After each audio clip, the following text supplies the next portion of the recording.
मित्रों, जय श्री सीताराम। श्री रामचरितमानस में आपका स्वागत है। आइए फिर से मैं आपको श्री नारद मुनि का वह अभिमानजनक वह प्रसंग सुनाता हूँ। तो इससे पहले वाले वीडियो में आपने सुना नारद मुनि का अभिमान हो जाता है और श्री शिव जी से कहते हैं कि मैं काम को जीत लिया। तो इससे आगे की कथा आप श्रवण करें, अच्छा लगेगा, मन को शांति मिलेगा। श्री गुरु चरण सरोज रज निज मन मुकुर सुधारी, वरनौ रघुवर विमल जसु जोदायक फलचारी। सियावर राज रामचंद्र की जय, पवन पुत्र हनुमान की जय, तुलसी बाबा की जय। शंभु दिनोपदेश हित नहीं नारद ही सोहान, भरद्वाज कौतुक सुनहु हरिच्छा बलवान। सियावर राज रामचंद्र की जय। तो मित्रों, यद्यपि श्री शिव जी ने यह हित की शिक्षा दी पर नारद जी को वह अच्छी न लगी। याज्ञवल्क्य मुनि श्री भरद्वाज मुनि से कहते हैं कि हे मुने, हरि की इच्छा बड़ी बलवान है, अब आप कौतुक लीला श्रवण करें। राम कीन्हा चाहि सोई होई, करे अन्यथा आस नहीं कोई। शंभु वचन मुनि मन नहीं भाए, तब वीरंचिक लोक सिराए।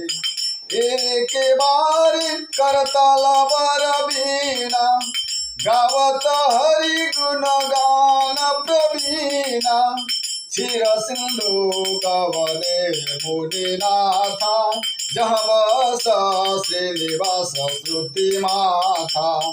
हरसि मिले उठि रमा निकेता, बैठे आसन ऋषि समेता। बोले बिहसी चर चर राया, बहुते दिना न किन्ही मुनि दाया। तो मित्रों, श्री रामचंद्र जी जो करना चाहते हैं वही होता है, ऐसा कोई नहीं जो उसके विरुद्ध कर सके।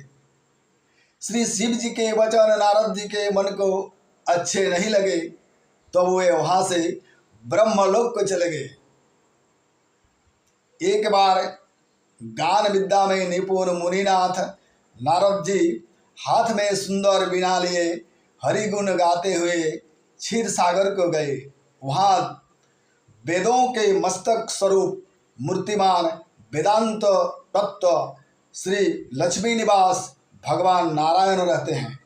भगवान उठकर बड़े आनंद से उनसे मिले और ऋषि नारद जी के साथ आसन पर बैठ गए। चराचर के स्वामी भगवान हंसकर बोले, हे मुनि, आज आपने बहुत दिनों पर दया की।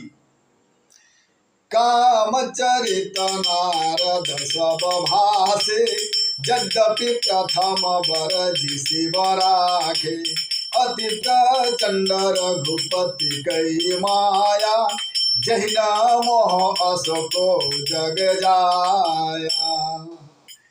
तो मित्रों, यद्यपि श्री शिव जी ने उन्हें पहले से ही बरज रखा था, अर्थात बंद किए थे।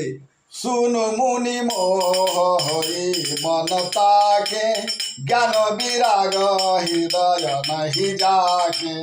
ब्रह्मचर्य व्रत रत मति धीरा, तुम्हि की करई मनोभव पीरा। भगवान श्री हरि बोले कि हे मुनि, सुनिए, मोह तो उसके मन में होता है जिसके हृदय में ज्ञान वैराग्य नहीं है। आप तो ब्रह्मचर्य व्रत में तत्पर और बड़े धीर बुद्धि हैं, भला कहीं आपको भी कामदेव सता सकता है? नारद कहे सहित अभिमाना, कृपा तुम्हारी सकल भगवान। करुणानिधि मन दीख विचारी, उरयंकुरे उगर बतरु भारी। फेंकी सोमय डारी हऊ उखारी पन हमार सेवक हितकारी मुनि कर हित मम कौतुक होई अवश्य उपाय करबी मैं सोई तब नारद हरि पद सिरुनाई चले हृदय हमिति अधिकारी श्रीपति निज माया तब प्रेरी सुनहु कठिन करनी तेहि केरी। तो मित्रों, तब नारद जी ने अभिमान के साथ कहा, हे भगवान, यह सब आपकी कृपा है। तब करुणानिधान भगवान ने मन में विचार कर देखा कि इनके मन में गर्भ के भारी वृक्ष का अंकुर पैदा हो गया है।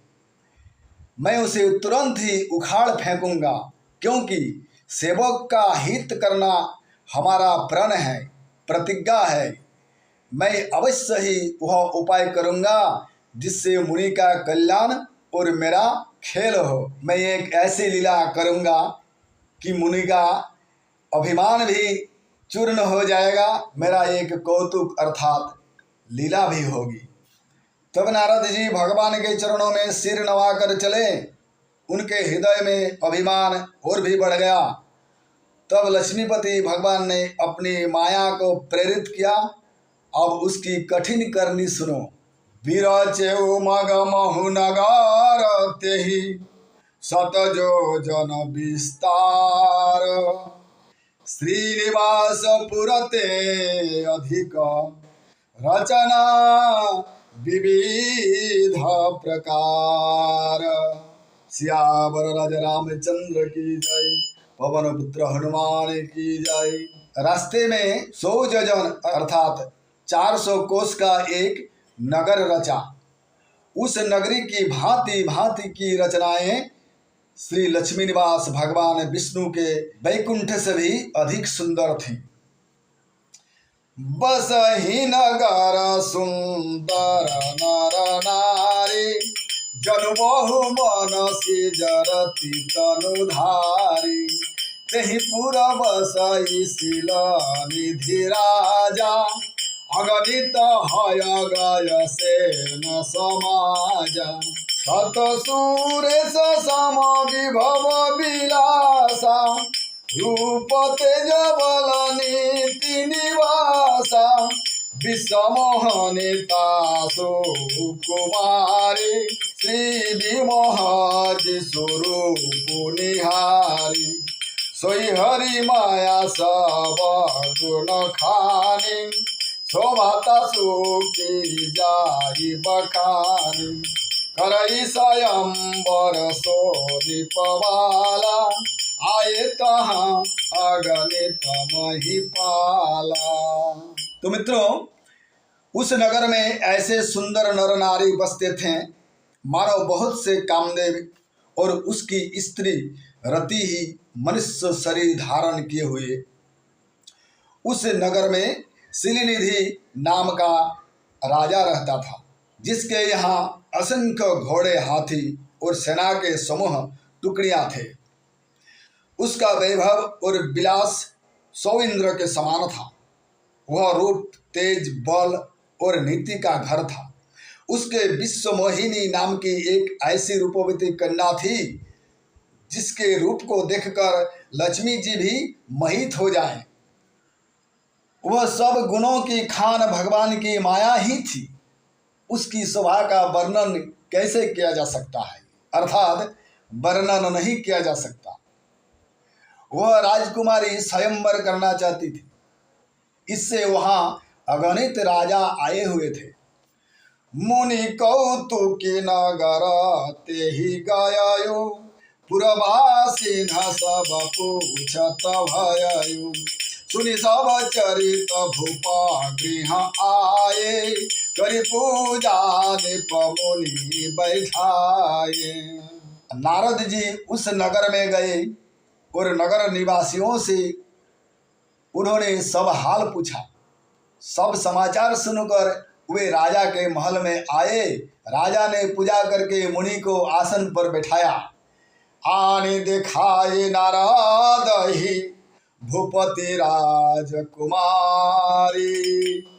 कहु नाथ गुण दोष सब यही के हृदय विचारी। सियावर रामचंद्र की जय, पवन पुत्र हनुमान की जय।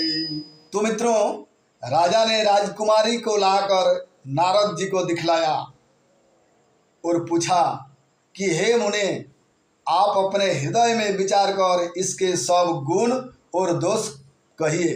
देखी रूप मुनि विरति विसारी, बड़ी बार लगी रहे निहारी।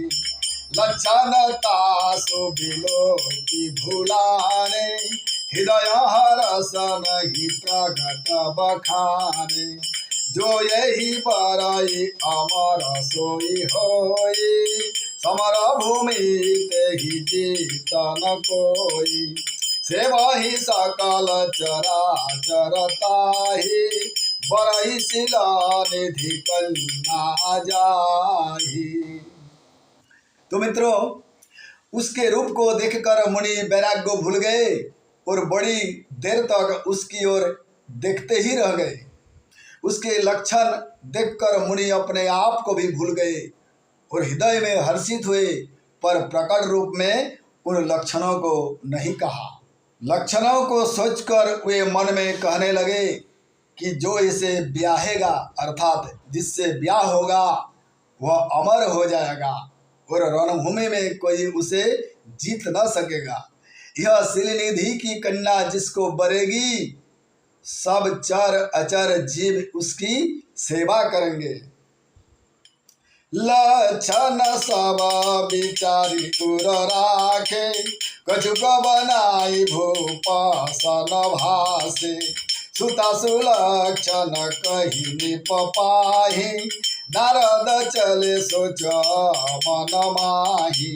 करे जाई सोई जतन विचारी, जही प्रकार मही बरे कुमारी।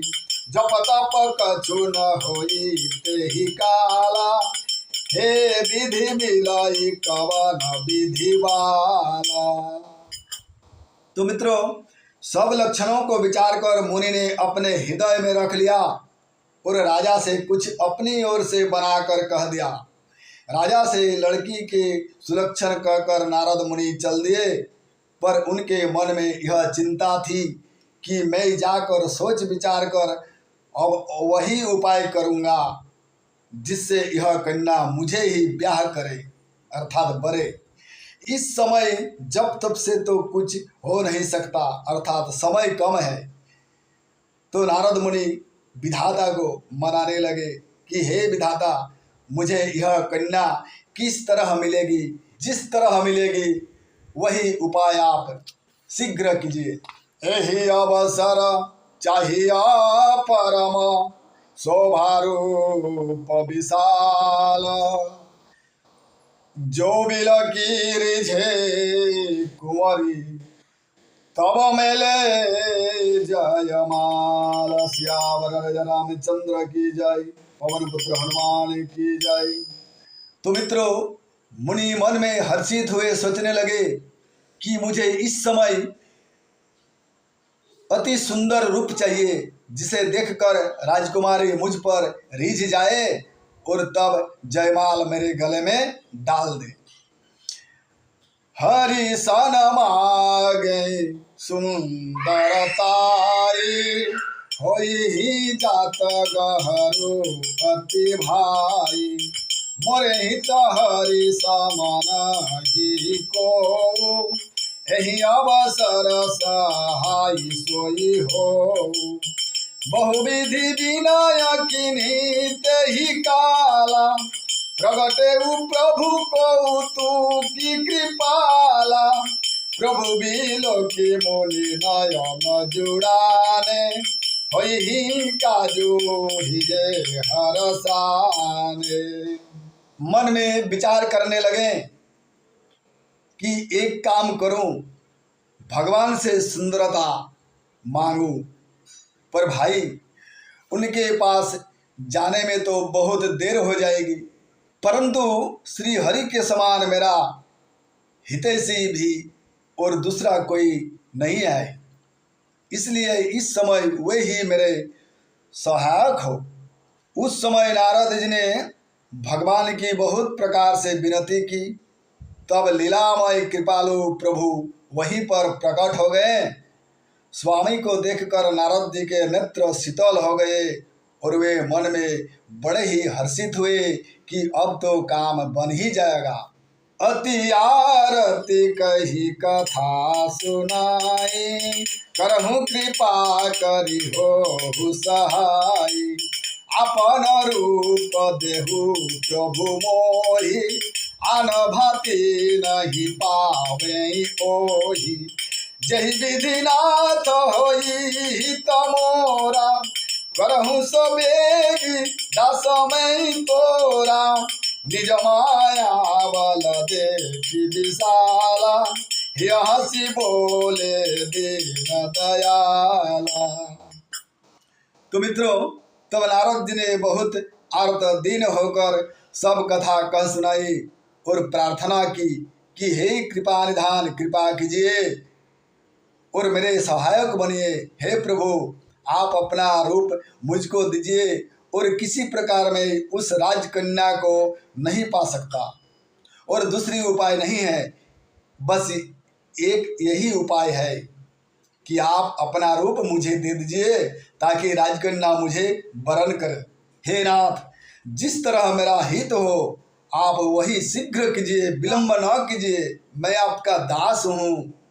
अपनी माया का विशाल बल देख दीन दयालु भगवान मन ही मन हंसकर बोले, क्या बोले? जहि विधि हो ही परमहित, नारद सुनहु तुम्हार। सोई हम करब नयान कछु, वचन नमृषा हमार। सियावर राजा रामचंद्र की जय, पवन पुत्र हनुमान की जय।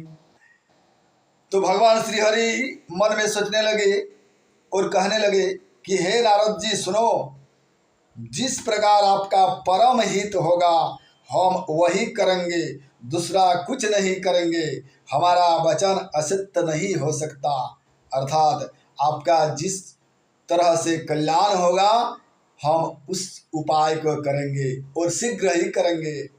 तो मित्रों, श्री राम कथा को मैं इसी जगह पर विश्राम देता हूँ। श्री राम कथा अगर आपको अच्छा लगे तो कमेंट में जय श्री राम जरूर लिखिएगा और मेरे इस गौर गोविंद टीवी को सब्सक्राइब कीजिएगा। इससे आगे की कथा परम कौतुक की कथा है, बहुत ही सुंदर लीला है।